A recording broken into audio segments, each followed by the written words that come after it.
ഈശോമിശിഹായ്ക്ക് സ്തുതിയായിരിക്കട്ടെ. സ്വർഗത്തെ ഭൂമിയോടും ഭൂമിയെ സ്വർഗത്തോടും ഒന്നിപ്പിക്കുന്ന അനേകം വിശുദ്ധ ജന്മങ്ങളുടെ ചുടുനിണത്താൽ പരിപോഷിപ്പിക്കപ്പെട്ട സഭയെ ഓർക്കുന്ന മനോഹരമായ കാലഘട്ടമാണ് പള്ളിക്കുദാശ കാലഘട്ടം. പള്ളിക്കുദാശ കാലഘട്ടം ഒന്നാം ഞായറാഴ്ചയിലേക്ക് നമ്മൾ പ്രവേശിക്കുകയാണ്. സഭയിലൂടെ നമുക്ക് കൈവന്ന അനുഗ്രഹങ്ങളെ ഓർത്ത് നന്ദി പറഞ്ഞുകൊണ്ട് സഭയെ കർത്താവ് ഈശോമിശിഹായ്ക്ക് സമർപ്പിച്ച് പ്രാർത്ഥിക്കേണ്ടതും ഓർക്കേണ്ടതുമായ ഈ കാലഘട്ടത്തിലൂടെ നമ്മൾ കടന്നു പോവുകയാണ്. ഈ ദിവസം മനോഹരമായി ഇന്ന് ധ്യാനിക്കാൻ വേണ്ടി തിരുസഭാ മാതാവ് നമുക്ക് നൽകിയിരിക്കുക വിശുദ്ധ മത്തായിയുടെ സുവിശേഷം 16-ാം അധ്യായം 13 മുതൽ 19 വരെയുള്ള തിരുവചനങ്ങളാണ്. 2 ചോദ്യങ്ങളാണ് ഈശോ ഇന്ന് ഈ വചനത്തിലൂടെ നമ്മളോട് ചോദിക്കുക.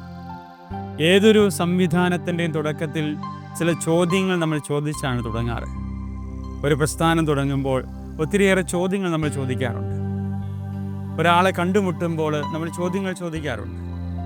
അങ്ങനെയെങ്കിൽ തകർക്കാൻ കഴിയാത്ത, ആരാലും നശിപ്പിക്കാൻ കഴിയാത്ത കർത്താവ് ഈശോമിശിഹായുടെ ശരീരമാകുന്ന പരിശുദ്ധ കത്തോലിക്കാ സഭ സ്ഥാപിക്കാൻ നേരത്ത് ഈശോ തൻ്റെ ചങ്കോട് ചേർന്ന് നിന്ന പ്രിയപ്പെട്ട ശിഷ്യരോട് ചോദിക്കുന്ന 2 ചോദ്യങ്ങൾ.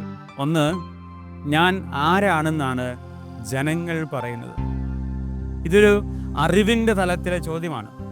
ചോദിക്കുകയാണ്, ഞാൻ ആരാണെന്നാണ് ജനങ്ങൾ പറയുന്നത്. നിങ്ങളോടുള്ള ചോദ്യം, ജനങ്ങൾ എന്താണ് പറഞ്ഞ് നിങ്ങൾ കേട്ടിട്ടുള്ളത്? അറിവാണത്. ആ അറിവിൻ്റെ ഉത്തരം അവർ വ്യക്തമായിട്ട് കൊടുത്തു. ഈശോയെ, നിന്നെക്കുറിച്ച് ഇന്ന കാര്യങ്ങൾ പറയുന്നുണ്ട്. നീ പ്രവാചകനാണ്, നീ അത്ഭുത പ്രവർത്തകനാണ്, നീ എല്ലാവർക്കും കരുണ ചൊരിയുന്നവനാണ്. അങ്ങനെ ഒത്തിരിയേറെ ഉത്തരങ്ങൾ അവർ കൊടുത്തു കാണും. അത് അറിവിൻ്റെ തലത്തിൽ നിന്നും ഈശോ ഈ ശിഷ്യന്മാരുടെ ജ്ഞാനം അളക്കുകയായിരുന്നു. രണ്ടാമതൊരു ചോദ്യമുണ്ട്. അവൻ്റെ ചങ്ക് കുത്തിത്തുറക്കുന്ന ഒരു ചോദ്യമാണത്. കൂടെ നടന്ന് ഈശോ ആരാണെന്നറിയാവുന്ന, ഈശോ എന്താണെന്നറിയാവുന്ന പ്രിയപ്പെട്ട ശിഷ്യരെ അവസാനമായിട്ട് ഈശോ പരിശോധിക്കുക. ഈ ശിഷ്യരിലൂടെ വേണം ഇനി കർത്താവ് ഈശോമിശിഹായുടെ ശരീരം ഈ ഭൂമിയിൽ വിഭജിക്കപ്പെടാൻ വേണ്ടി. അതുകൊണ്ട് തന്നെയാണ് ഈശോ അറിവിൻ്റെ തലത്തിൽ നിന്നും അനുഭവത്തിൻ്റെ തലത്തിലേക്കുള്ള രണ്ടാമത്തെ ചോദ്യം ഇങ്ങനെ ചോദിച്ചു, അങ്ങനെയെങ്കിൽ ഞാൻ ആരാണെന്നാണ് നിങ്ങൾ പറയുന്നത്? ഞാൻ ആരാണെന്നാണ് നിങ്ങൾ പറയുന്നത്? ഇനി അറിവിൻ്റെ തലം അവൻ ആവശ്യമില്ല, മറിച്ച് അനുഭവിച്ച ഈശോയെക്കുറിച്ചുള്ള ഉത്തരമാണ് അവൻ ആവശ്യം.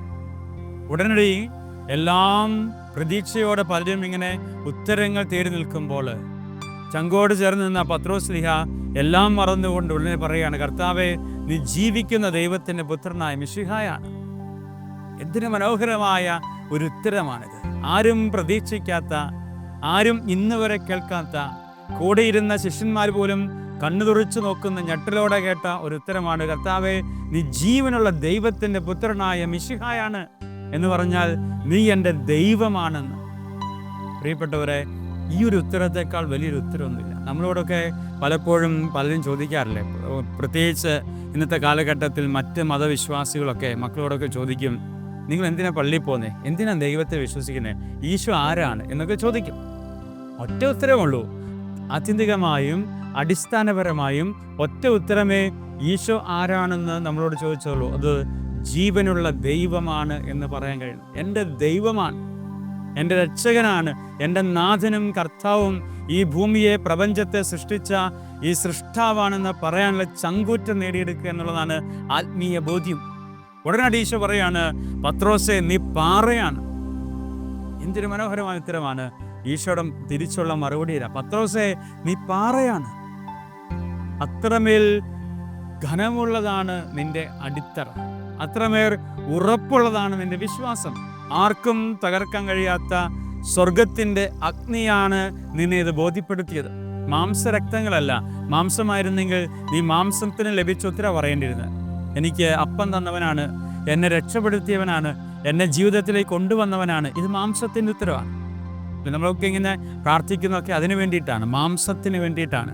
ജോലി കിട്ടാൻ വേണ്ടി, വിവാഹം നടക്കാൻ വേണ്ടി, ഭക്ഷണം കിട്ടാൻ വേണ്ടി, സമ്പത്തിന് വേണ്ടി, സ്ഥാനമാനങ്ങൾക്ക് വേണ്ടി, സൗന്ദര്യത്തിന് വേണ്ടി, ആരോഗ്യത്തിന് വേണ്ടി. ഇതെല്ലാം മാംസത്തിൻ്റെ ഉത്തരവാണ്. അതുകൊണ്ടാണ് ഈശോ പത്രോസേ, ഇത് മാംസമല്ല നിന്നെ ഉത്ബോധിപ്പിച്ചത്, നിന്റെ ഉള്ളിലെ ആത്മാവാണ്. ആത്മാവിൻ്റെ ഉത്തരവാണ്. അതുകൊണ്ട് ഈ ആത്മാവിനെ ആർക്കും തകർക്കാൻ കഴിയില്ല.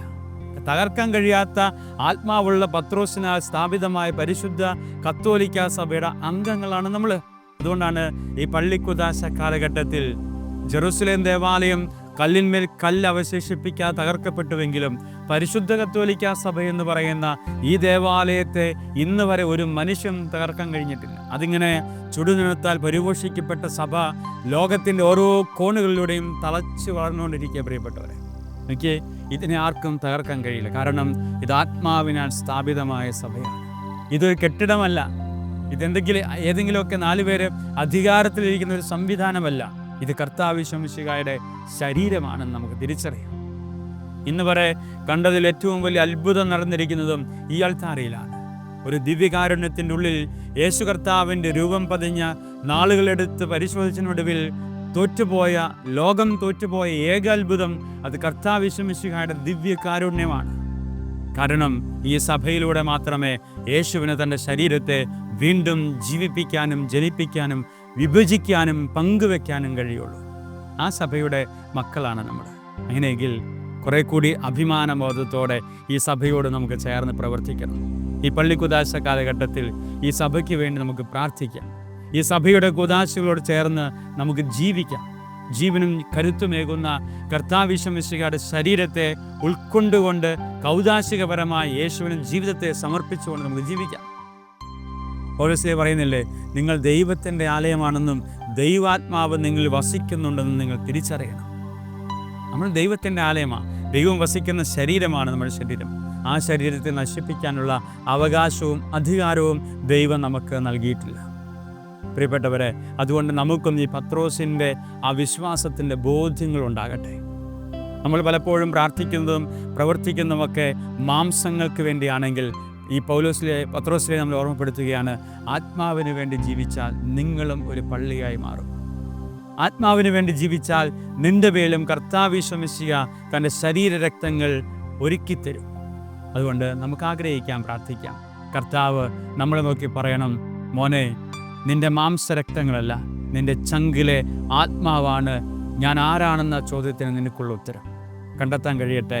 യേശു എൻ്റെ ദൈവമാണ്, എൻ്റെ കർത്താവാണ്, എൻ്റെ രക്ഷകനാണ്. ദൈവം അനുഗ്രഹിക്കട്ടെ. ആമേൻ.